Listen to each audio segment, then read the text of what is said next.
I want to tell you about a sound. It is the sound of a rusted lock being opened. Not forced, opened. With the right key, after a very long time.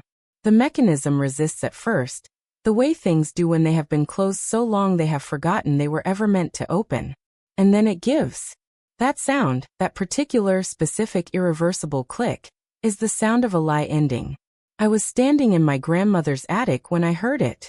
Dusty light through a small window. The smell of old paper and cedar and something else. Something that smells the way the past smells when you finally get close enough to touch it. In my hands was a yellowed envelope. Inside that envelope was a document that changed everything I thought I understood about the last 10 years of my life. And from downstairs, clear as anything, came my mother's voice. Stop whining and go to your shift. Some of us aren't meant to be handled with silk gloves. She was right about one thing. I was not made to be handled with silk gloves. I was made for something much harder than that. I was made to find the truth at the bottom of a locked box, read it in the light of a dusty attic window, and carry it downstairs to the woman who had spent a decade betting I never would. My mother hid my grandmother's inheritance from me for 10 years. She watched me work 3 jobs. She called me a beggar. And she did not know, not until it was far too late, that the inheritance wasn't just money. It was the deed to the house she was living in. This is that story. And if you have ever discovered that the person you trusted most was the one holding the door closed, this is also your story. Stay with me. Every part of this matters. Drop a comment and tell me where you are watching from.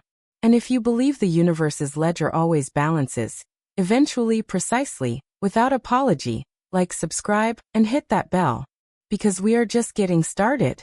Let me show you where I am standing today. Then I'll take you back to where it started. Today, I am standing on a lawn.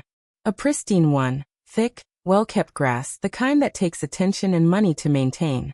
There are 2 lawyers standing on either side of me. We are not there to visit. The house in front of us is a 4-bedroom colonial. The curtains in the front window are expensive. The car in the driveway is new. The welcome mat at the front door says "Home Sweet Home" in cheerful letters, which, under the circumstances, strikes me as either deeply ironic or deeply appropriate, depending on how you look at it. In my hand is a document. It is a pay or vacate notice. A legal instrument that means exactly what it sounds like: either pay what is owed, or leave the property. Immediately. It is not for me. It is for the woman behind those curtains. The woman who watched me walk to work in the rain for 3 years, because I could not afford a bus pass. The woman who sat at a kitchen table eating steak while I counted loose change to cover my portion of the rent. The woman who told anyone who would listen that her mother, my grandmother, had left nothing behind but debt. She told that story so many times, I think she almost believed it herself. She was wrong. My grandmother left something extraordinary behind. She left a trust. She left a deed. And she left something my mother never accounted for, a clause. A single, elegant, precise clause written by a woman who had lived long enough to know exactly what she was doing when she wrote it. My grandmother knew who she was dealing with. She just trusted that the truth would outlast the lie. She was right. But before I tell you about the clause and the lawyers, and the pay or vacate notice, I need to take you back. 10 years back. To a kitchen that smelled like her perfume and my hunger, and the first time she called me a beggar. I was 21 years old. My grandmother had died 8 months earlier. She was a small, sharp-eyed woman who smelled like lavender and old books and had the kind of quiet dignity that doesn't require a room's attention because it already has it. She died in her own bed, the way she had wanted, with her affairs in order and her mind clear until the end. I loved her more than I have words for.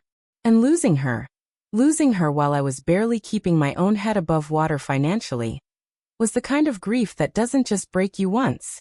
It breaks you again every time you are tired, every time you are struggling, every time you reach for the phone to call someone, and remember that the person you most want to talk to is gone. 8 months after she died, I was sitting at the kitchen table of the house I shared with my mother, counting coins. Not metaphorically, literally counting coins. A pile of quarters and dimes and nickels spread across the table, sorted into stacks, the way you do when the numbers have to be exact and there is no margin for error. I was $47 short of my share of the rent. $47. And I had already picked up every extra shift I could and sold 2 things I had not wanted to sell and still, $47 short. My mother was at the other end of the table. She was eating steak. A good one, the kind that comes from the butcher, not the grocery store. She had a glass of red wine, and she was watching something on her phone with one earbud in. The casual, unbothered posture of a person who has not spent the last hour counting coins. I asked quietly if she could cover the shortfall, and I would pay her back by the end of the month. She took out her earbud. She looked at my coin stacks. And she said, and I am going to give you her exact words, because they are important, because they lived in me for a long time after she said them. Don't look at me like that, you little beggar. Your grandmother left nothing but debt. If you want a better life, work harder. I'm tired of carrying your weight. She put her earbud back in. She went back to her phone. And I sat there at that table, with my coin stacks and my $47 shortfall and the phantom smell of my grandmother's lavender. And I thought, she is right that grandma is gone. She is right that I have to work harder. She is right that no one is coming to save me. What I did not yet know, what I would not know for years, was that every single other thing she had just said was a lie. My grandmother had not left debt. My grandmother had left a trust fund, released on my 18th birthday, sitting in a managed account, accumulating, growing, waiting for me, while my mother told me it did not exist. Every no she gave me was a lie. Every work harder was a theft. Every time she called me a beggar, she was sitting on the money that was meant to keep me from ever having to beg. But I did not know that yet. So I put the coins back in the jar. I put on my work shoes, the thin-soled ones, the ones where you can feel every crack in the sidewalk through the bottom. And I went to my shift. I want to tell you what 3 jobs actually looks like. Because I think when people say it, I work 3 jobs, it becomes a statistic. A shorthand for hard times. And I don't want it to be a shorthand. I want you to feel the specific texture of it. Job 1, the diner. 4 in the morning until 10. The smell of grease and burnt coffee and the particular exhaustion of people who are also starting their day before the sun does. I wore a uniform that was slightly too big, and shoes that were never quite right for the amount of standing involved. My hands smelled like dish soap no matter how many times I washed them. The tips were sometimes good and sometimes not, and I learned to read a table in the first 30 seconds, the way you learn to read weather. Job 2, retail. Noon until 6. The smell of synthetic fabric and recycled air conditioning. Folding the same sweater 40 times. Smiling at people who did not smile back. The specific indignity of being invisible to customers who treat the person helping them as an extension of the merchandise. On good days it was fine. On bad days it required a kind of emotional compression that left me very quiet on the bus home. Job 3. The cleaning service. 8 in the evening until midnight or later, depending on the contract. Private homes mostly. And here is the thing about cleaning other people's homes. You see everything. Not because you are looking. Because the private details of a life are everywhere when someone else is scrubbing the floors. I cleaned a home once that had a playroom. Painted in bright colors, full of toys. A little chalkboard on the wall where someone had written, "I love you, Mama," in a child's uneven hand. I cleaned that room and I thought about my grandmother's house. I thought about what it might have been like to have had the inheritance she left me. To have had a deposit for a real apartment. To have had the ability to take 1 job instead of 3. To have had breathing room. I thought about my mother, home in the house we shared, wearing her perfume that she said was a gift from friends. Perfume I would later find receipts for, expensive receipts, paid from an account I did not know existed. I finished the playroom. I moved on to the next room. I did not allow myself to stay in the feeling, because staying in the feeling when you are working 3 jobs is a luxury you cannot afford. Survival requires a particular kind of emotional rationing. You take what you need to keep moving and you defer the rest. You tell yourself, later. When things are different. When I have room. Later. I deferred a lot. But in the background, always quietly, in the part of me that had my grandmother's sharp eyes and her refusal to accept a story that didn't add up. Something was beginning to ask questions. The perfume. The steak dinners. The gifts from friends. The casual comfort of a woman who claimed to be barely keeping us both afloat. Something did not add up. And I was my grandmother's grandchild. I started paying attention. My mother asked me to clear out some boxes from the attic. This was not unusual. She periodically asked me to do things around the house in exchange for reduced rent, which I accepted because $47 short was not a one-time situation. And every reduction helped. The attic was the place where the house kept its history. Old furniture draped in sheets. Boxes sealed with tape that had dried and yellowed. The particular silence of a space that is rarely visited. Not quite, not intrusive, just the absence of the ordinary sounds of living. I worked through the boxes methodically. Old magazines. Christmas ornaments. A box of my childhood things my mother had apparently decided were no longer worth keeping in accessible storage. And then in the back corner, behind a box labeled tax documents, do not touch, I found a fireproof lockbox. The label on the lockbox said debt, estate. In my grandmother's handwriting. I recognized it immediately. The careful, slightly old-fashioned cursive of a woman who had written me birthday cards until the end of her life. My name in that handwriting had meant, I see you. I am thinking of you. You matter to me. Seeing it on that box, in that attic, in that specific context, something shifted in my chest. I found the key. It was taped to the bottom of the box, which is either the most obvious hiding place imaginable, or an act of deliberate clarity from a woman who intended, eventually, for this to be found. I believe it was the latter. I opened the lock. I lifted the lid.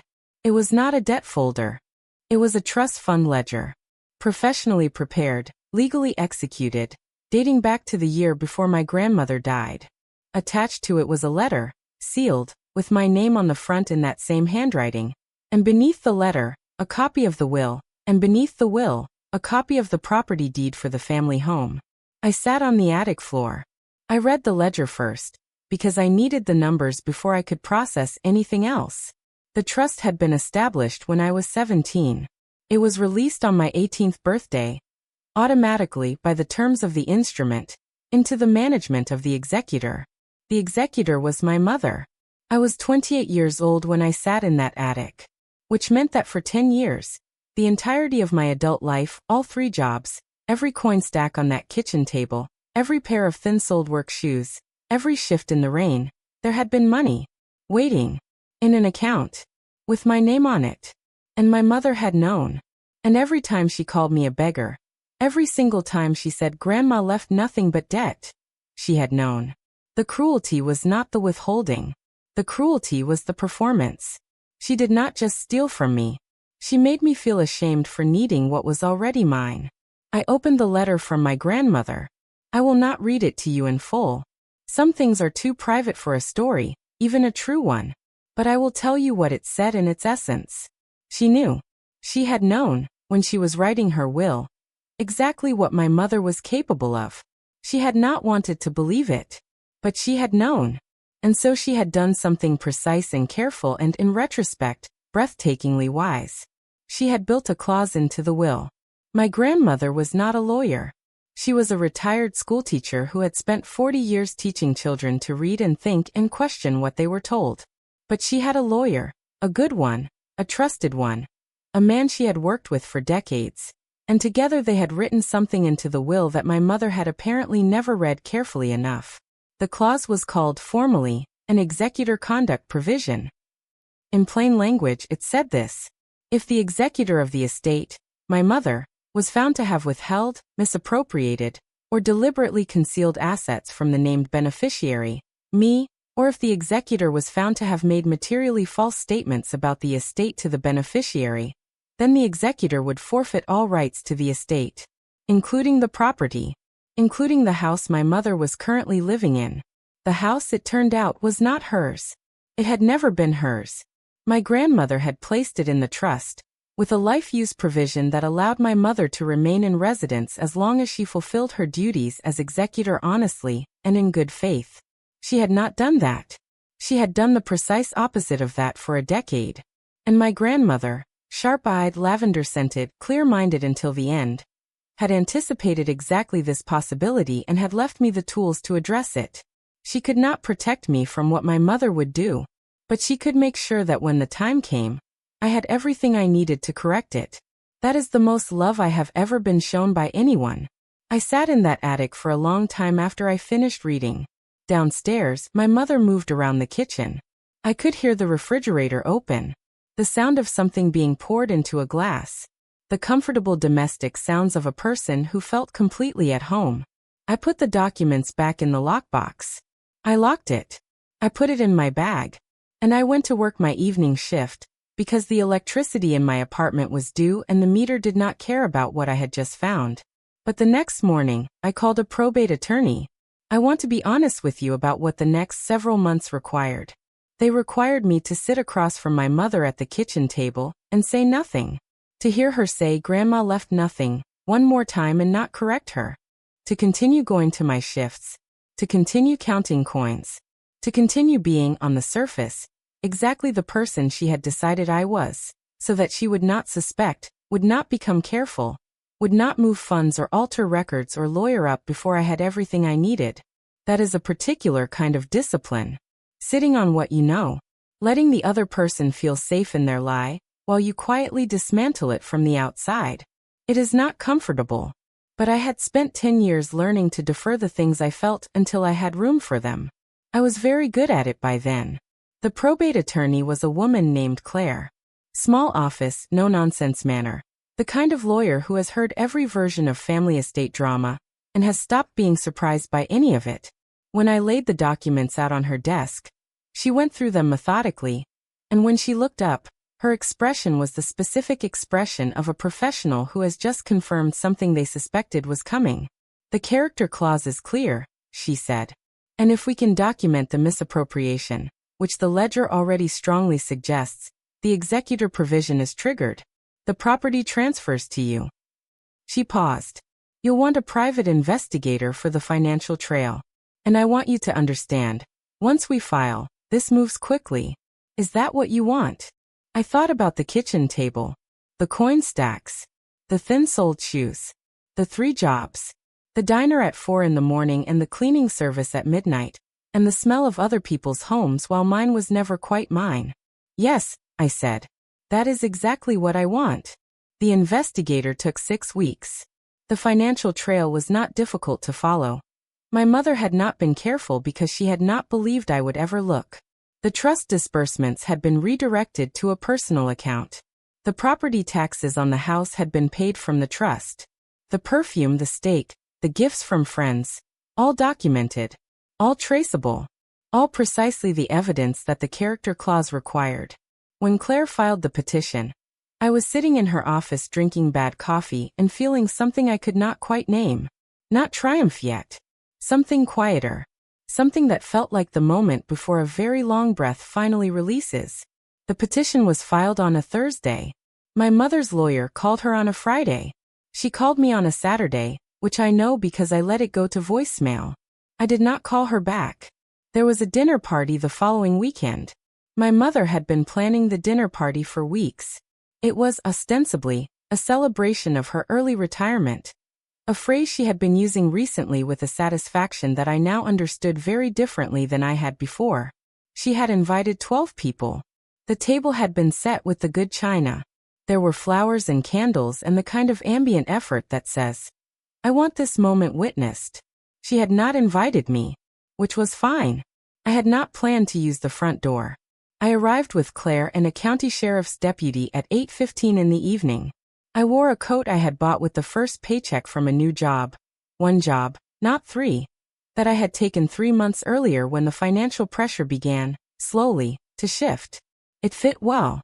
It was warm. The lining was good. I want to tell you about that coat because of what it represents in contrast. My mother's guests were inside wearing their good clothes in a house that was not hers.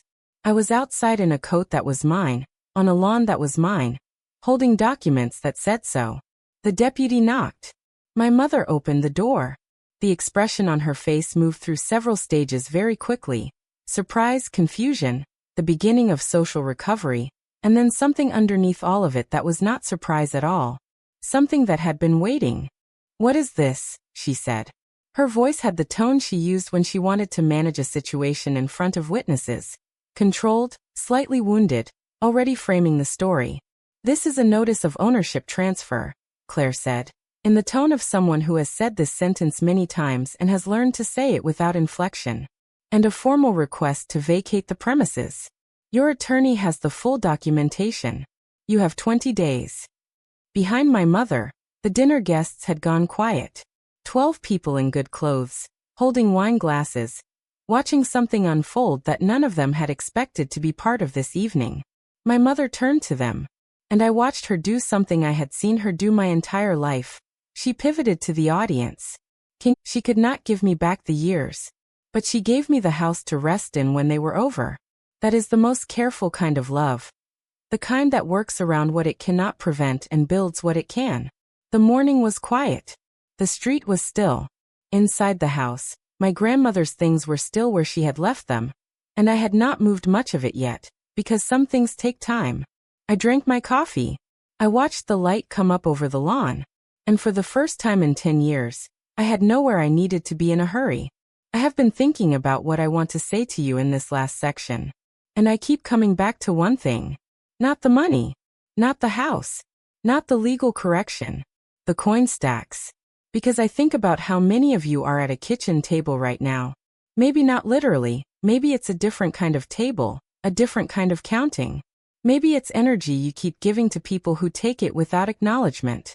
Maybe it's time. Maybe it's the version of yourself you keep making smaller, so that someone else can feel comfortable. Maybe someone in your life has been telling you a story about yourself.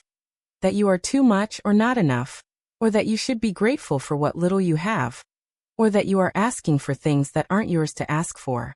I want to say this as plainly as I know how. Sometimes the story is a lie. Sometimes the person telling it knows exactly what they are doing. And sometimes, not always but sometimes, the truth is sitting in a locked box in an attic, waiting for you to find it. Pay attention to the things that don't add up. Not with paranoia, with the quiet, careful eyes of someone who trusts their own instincts.